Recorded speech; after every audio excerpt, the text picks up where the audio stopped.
나의 바위 나의 구원이신 하느님, 내 머리의 생각과 내 입술의 말들이 주님 마음에 들게 하소서. 아멘.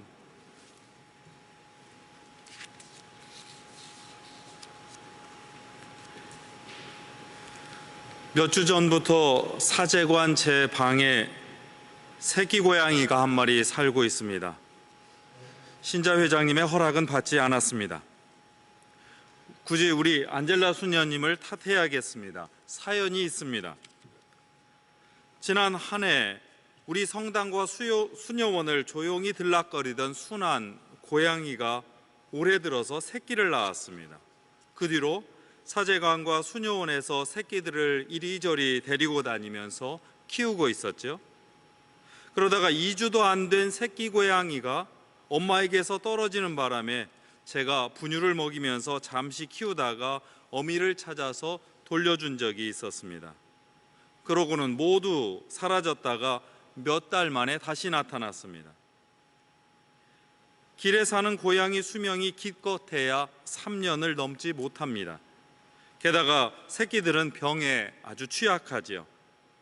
그게 안타까웠는지 우리 안젤라 수녀님께서 고양이 새끼 한 마리를 잡아다가 제게 맡겼습니다.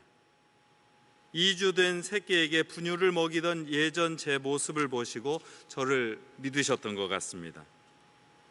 사람을 아주 무서워하던 녀석이 한두 주 지나면서 조금은 편해지는 모습입니다. 그런데도 안젤라 수녀님이 제 방에 들어오시면 곧장 소파 밑으로 숨어버립니다. 자기 목덜미를 사정없이 잡아서 엄마에게서 떼어놓은 사람으로 기억하는 탓인지 모릅니다. 이 두려움의 기억에서 벗어나려면 시간이 꽤 필요할 겁니다. 한동안은 아주 하악거리면서 경계를 늦추지 않겠지요. 모든 생명체는 이처럼 자기 보존과 생존 본능 때문에 두려움을 갖습니다. 아주 자연스러운 일입니다. 사람과 어울리지 못한 길고양이는 낯선 사람이 두려워서 자꾸 숨고 도망가곤 합니다. 포획해서 입양해서 잘 보살피려는 사람의 생각을 다 헤아릴 수 없는 탓입니다. 수녀님이 남은 2마리를 잡아다가 여전히 안전하게 키워야 한다고 생각하셨지만 자주 달아나는 바람에 잡지 못하고 있었습니다. 그러다가 한 마리가 바이러스에 걸려서 생사를 오가다가 결국 어제 죽었습니다. 여러 생각을 했습니다. 두려움에만 자기 자신을 맡겨놓으면 보살피러 다가오는 손길을 헤아릴 수도 없고 받아들일 수도 없습니다. 그러다가 오히려 위험에 노출되어서 원래 지키려 했던 생명을 잃기도 합니다. 두려운 기억에 사로잡혀 있으면 이후에 드러날 고마운 은혜를 모르고 섭섭한 기억으로 적대감만 계속 가질 수도 있습니다. 낯설지만 새로운 환경에서 새로운 기쁨과 즐거움을 나눌 수 있는 그 시간과 기회가 자꾸 적어집니다. 이런 일들이 우리 생활이나 인간관계 안에서도 비슷하게 일어납니다. 그리고 무엇보다도 두려움의 기억이 몇십 년째 계속되면서 우리 역사와 사회를 불안하게 만드는 일이 적지 않습니다. 특별히 우리 한국 현대사에 드리운 6.25 한국 전쟁이라는 그늘과 상처는 참으로 어둡고 쓰라립니다. 그 전쟁의 참혹한 두려움은 우리 마음에 어두운 눈을 만들었습니다. 걸핏하면 미움의 시선을 주고받게 합니다. 우리 혈육과 자기 몸이 겪은 상처와 흔적은 그 쓰라린 기억을 생생하게 되살리고 성난 원망을 불러일으킵니다. 이 같은 감정의 상흔은 역사를 냉철하게 바라보는 눈을 방해하고는 합니다. 대다수 선량한 사람들이 희생자와 피해자였다는 사실은 종종 잊혀지고는 합니다. 이 잔혹한 전쟁을 만들었던 정치 이념과 권력자들의 책임은 온데간데 없습니다. 오히려 서로 책임을 전가하고 비난하면서 아직도 불화를 부추기고 긴장감과 적대감을 조성합니다. 며칠 후면 한국전쟁 발발 70주년이 되는 6월 25일입니다. 1950년 6월 25일부터 53년 7월 27일까지 1129일 동안 이 전쟁은 계속되었습니다. 남북한 사상자는 300만 명이 넘었습니다. 민간인 사망자는 군인 사망자의 2배를 훌쩍 넘었습니다. 이 전쟁에서 한반도에 쏟아진 폭탄은 태평양 전쟁 때 일본에 쏟아진 것보다 4배가 넘습니다. 그 피해와 상흔은 한반도 전역을 초토화했습니다. 지금 이 자리에 계신 저희 아버지 세대는 이산과 파괴의 아픔을 딛고서 완전히 무너진 이 대한민국을 다시 세우신 분들입니다.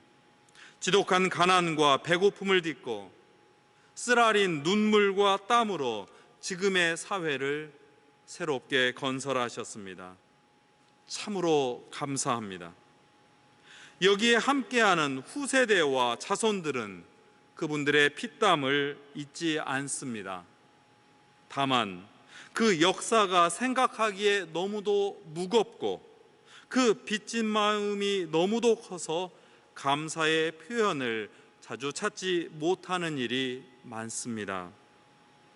한편 이 전쟁은 70년 동안 우리 사회에 정신의 상처도 깊이 새겨놓았습니다.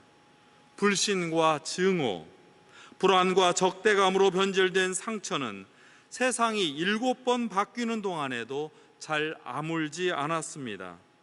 고향을 잃고 눈앞에서 가족을 잃고 전 재산을 잃는 처참한 경험이었기 때문입니다. 예전에 이 자리에서 여러분과 나눈 바와 같이 제 선친께서도 술만 드시면 당신이 14살 되던 해에 겪으신 전쟁의 경험을 들려주시고는 하셨습니다. 태평양 전쟁에 끌려가서서 폭사당한 당신의 아주 잘생겼던 막내 삼촌, 제 작은 할아버지에 관한 아련한 추억을 말씀하셨습니다.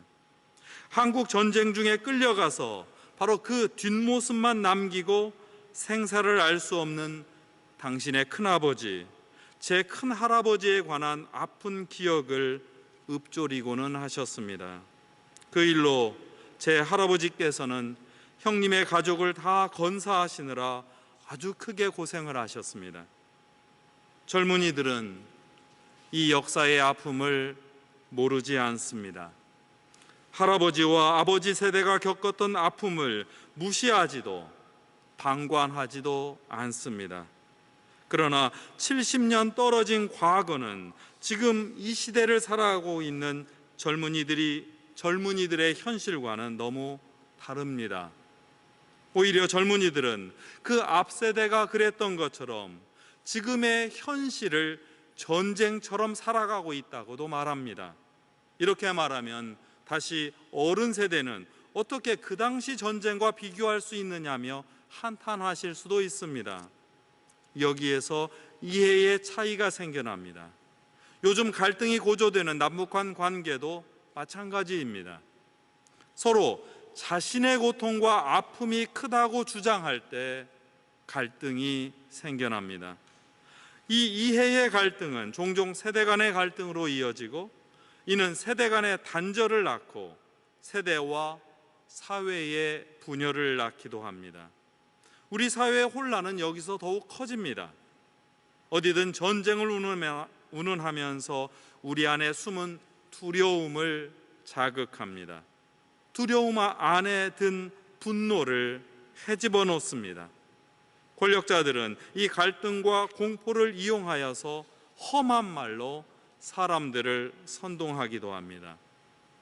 안타깝게도 이 일이 계속되면 지난 70년이 그랬던 것처럼 앞으로 70년이 지나도 우리 사회에는 평화는 없고 우리 마음에는 안정이 자리 잡을 수 없습니다. 다른 길을 찾지 않으면 우리는 두려움의 노예를 대물림할 수밖에 없습니다. 예수님은 역사의 그늘과 상처를 치유하러 이 세상에 오셨습니다. 자기 멋대로 행동하는 세상 정치 권력의 역사를 이제는 그치고 하느님의 평화를 선사하시려고 우리를 이 자리에 제자로 부르셨습니다. 예수님의 치유는 세상이 만든 거짓 평화를 이겨내어서 하느님이 주시는 참된 평화로 바꾸려는 행동입니다. 세상의 현실에 비추어 보면 예수님의 선택은 어쩌면 현실성이 없고 희망이 없는 것처럼 보이는지 모릅니다.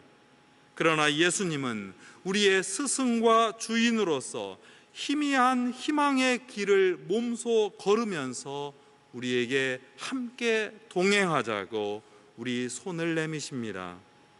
스승만 해지고 주인만 해지라라고 하는 오늘 말씀은 스승이고 주인인 예수님의 길을 선택하라는 당부입니다. 예수님께 충실히 배우지 않고 다른 종교나 또 다른 매체에서 유행하는 달콤한 말에 귀를 기울이거나 분노를 부추기는 선동의 마음을 주는 일이 없어야 합니다. 우리 교회 전통과 신앙에서 깊이 길어올리지 않고 눈앞의 성공을 과시하는 일에 성급하게 눈을 주어서는 안 된다는 뜻이기도 합니다. 예수님과 교회 전통에서 배우는 일은 그리 간단하지는 않습니다.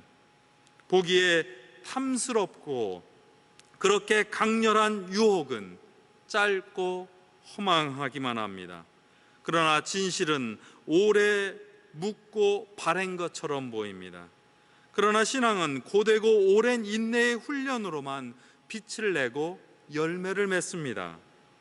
남의 힘을 빌려서 자기 스승을, 자기의 주인을 금세 넘을 생각은 말아야 합니다. 우리 스승인 예수님의 삶을 그대로 본떠서 우리 몸을 만들어야 합니다. 오늘 바울로 성인은 그리스도를 닮아서 만든 몸을 교회라고 부릅니다. 교회의 신앙은 그리스도를 스승으로 모시고 교회 전통이 마련한 훈련법에 따라서 지금과 같은 전례에 따라서 동료 신앙인과 더불어 그리스도의 삶과 우리의 삶을 겹쳐서 사는 인생입니다. 이것이 우리에게 참된 해방과 자유의 삶을 마련해 주는 신앙입니다. 이 신앙이 세상의 권력자가 만든 역사가 아니라 하느님이 펼치시는 역사의 진실을 마주하게 합니다. 모든 사람을 해방하고 자유롭게 하시는 하느님만이 역사의 주인이시라는 사실을 고백할 수 있게 합니다. 그 하느님의 시선으로 훈련한 눈과 손길만이 세상 권력이 만든 전쟁과 그 역사의 상처를 치유하고 새로운 화해와 평화의 길을 마련합니다. 우리 신앙인은 세상이 주는 평화를 물리치고 하느님의 평화를 세우려고 분투하는 사람들입니다. 생명을 빼앗는 권력의 칼에 맞서서 썩고 병든 곳을 도려내어 생명을 살리시는 예수, 그 예수님의 칼을 사용합니다. 그 모습이 종종 거칠고 서로 맞서는 일이 있더라도 하느님의 역사, 하느님의 평화를 세우려면 꼭 필요한 과정이기도 합니다. 지금처럼 한반도의 평화가 위태로운 시기야말로 우리 사회와 교회의 역사가 어느 길을 걷고 있는지, 우리가 어떤 길을 따르고 있는지 물어야 할 때입니다. 역사의 상흔 앞에서 지금 우리의 감정을 지배하는 힘은 세상의 두려움인가요? 아니면 진실의 하느님이신가요? 여기에 모이는 우리는 이 아픈 역사를 기억하면서 두려움 없이 하느님의 평화를 선택하기로 다짐한 사람들입니다. 이것이 두려움 없이 십자가를 지고 주님을 따르는 신앙입니다. 이것이 세상이 주는 두려움을 이겨내고 다른 많은 사람들과 함께 하느님을 향하여 걷는 진정한 순례의 길입니다. 그리고 여러분이 그 진실과 평화의 순례자입니다. 성부와 성자와 성령의 이름으로 하였나이다. 아멘.